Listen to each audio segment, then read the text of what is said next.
Nggak mungkin saya tega bunuh dia, nggak mungkin, demi Allah. Afif Maulana, seorang pelajar berusia 13 tahun, ditemukan meninggal dunia dengan luka-luka lebam di Sungai Kuranji, Kota Padang, Sumatera Barat. Jenazahnya ditemukan di sekitar jembatan di Jalan Bypass Kilometer 9, Kecamatan Kuranji, Kota Padang, Sumatera Barat, pada Minggu 9 Juni 2024 pukul 11.55 WIB. Namun hingga kini kasus kematian Afif Maulana belum juga menemui titik terang. Lantas apa yang sebenarnya terjadi? Dari hasil investigasi LBH Padang, Afif diduga meninggal akibat disiksa oleh anggota polisi. Afif dan beberapa rekannya diduga mendapatkan tindakan penyiksaan dari anggota Sabara Polda Sumbar yang sedang berpatroli pada Sabtu 8 Juni 2024 malam hingga Minggu dini hari. Menurut Direktur LBH Padang Indira Suryani, pihaknya sudah mendapat keterangan dari 7 saksi yang kabarnya juga disiksa. 7 saksi itu diantaranya 5 anak seusia Afif dan 2 pemuda berusia 18 tahun.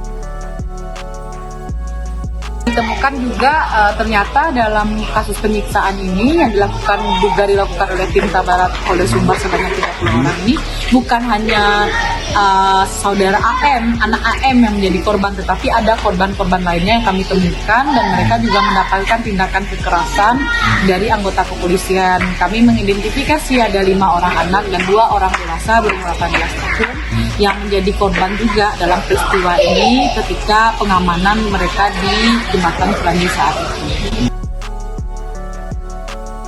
Bahkan, dari keterangan yang didapat, mereka dipaksa melakukan ciuman sejenis saat diamankan polisi. Penyiksaan yang dialami oleh Afif dan rekannya itu diduga dilakukan polisi agar para korban mengaku sebagai pelaku tawuran. Kini, LBH Padang menjadi kuasa hukum keluarga Afif Maulana dalam pengungkapan kasus kematian Afif Maulana.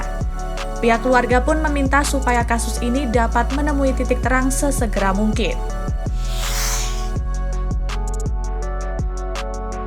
Berbeda dengan keterangan yang diungkapkan oleh pihak keluarga Afif, polisi mengatakan mereka hanya menangkap 18 anak dan pemuda, tidak ada nama Afif Maulana. Polisi juga mengaku tidak mengetahui keberadaan Afif malam itu, meskipun sepeda motor almarhum ikut disita dalam patroli.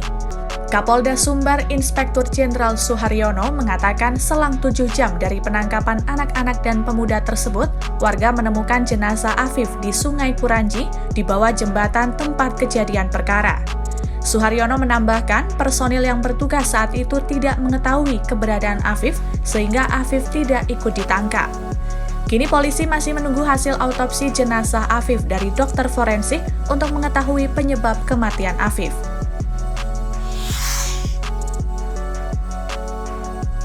Saat ini kasus kematian Afif Maulana masih ada dalam tahap penyelidikan. Puluhan saksi dan 30 anggota Sabara Polda Sumbar juga diperiksa oleh Bidang Profesi dan Pengamanan Polda Sumbar. Menurut kesaksian yang dikumpulkan sementara, Suharyono mengatakan anggota polisi saat itu sudah bertugas sesuai SOP. Kapolda Sumbar Suharyono pun menemui para pendemo, lalu mencium foto Afif dan meminta maaf. Ini wujud saya cinta sama dia. Dia anak saya, dia adik saya. Kalau boleh nangis, saya nangis sekarang. Ini anak saya, dia adik saya pernah kelas 1 SMP Muhammadiyah, saya juga alumni Muhammadiyah, saya anggota IPM, saya anggota AMM, saya ini juga ini adik saya. Nggak mungkin saya tega bunuh dia, nggak mungkin, demi Allah. Makanya kalau ada polisi yang menyimpang melanggar, saya tanggung jawab. Namun LBH Padang meminta supaya kasus kematian Afif Maulana ini diambil alih oleh Markas Besar Polri karena ketidakpercayaan terhadap penanganan kasus itu oleh kepolisian di Sumbar. Sementara Suharyono menyatakan polisi menjadi korban trial by the press atau pengadilan oleh pers terkait berita viral kematian Afif Maulana. Polisi lantas mencari pihak yang memviralkan informasi bahwa kematian Afif diduga disiksa oleh polisi. Kasus ini pun mendapat perhatian dari Komisi Kepolisian Nasional atau Kompolnas. Pada Senin 24 Juni 2024, Kompolnas telah mengirimkan surat klarifikasi kepada Polda Sumbar untuk mendorong adanya pemeriksaan yang profesional dan komprehensif, didukung scientific crime investigation, dan hasilnya disampaikan secara transparan. Hingga kini publik masih menantikan misteri kasus kematian Afif Maulana terungkap.